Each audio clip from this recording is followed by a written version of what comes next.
In this guide, I'm gonna show you guys how to fix Facebook website not working. Let's get started. First, check your internet connection, switch between network, Wi-Fi and cellular data. Also give a first restart to your router. In case you are connected to VPN, disable it. Next, try incognito mode. Set it to incognito mode and navigate to the website Facebook. Now it might load.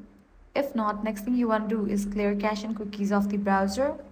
Click on three dots, select the option clear browsing data and confirm the deletion.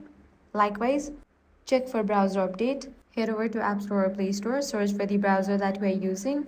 Once the browser appears, if you see the option of update, click on it.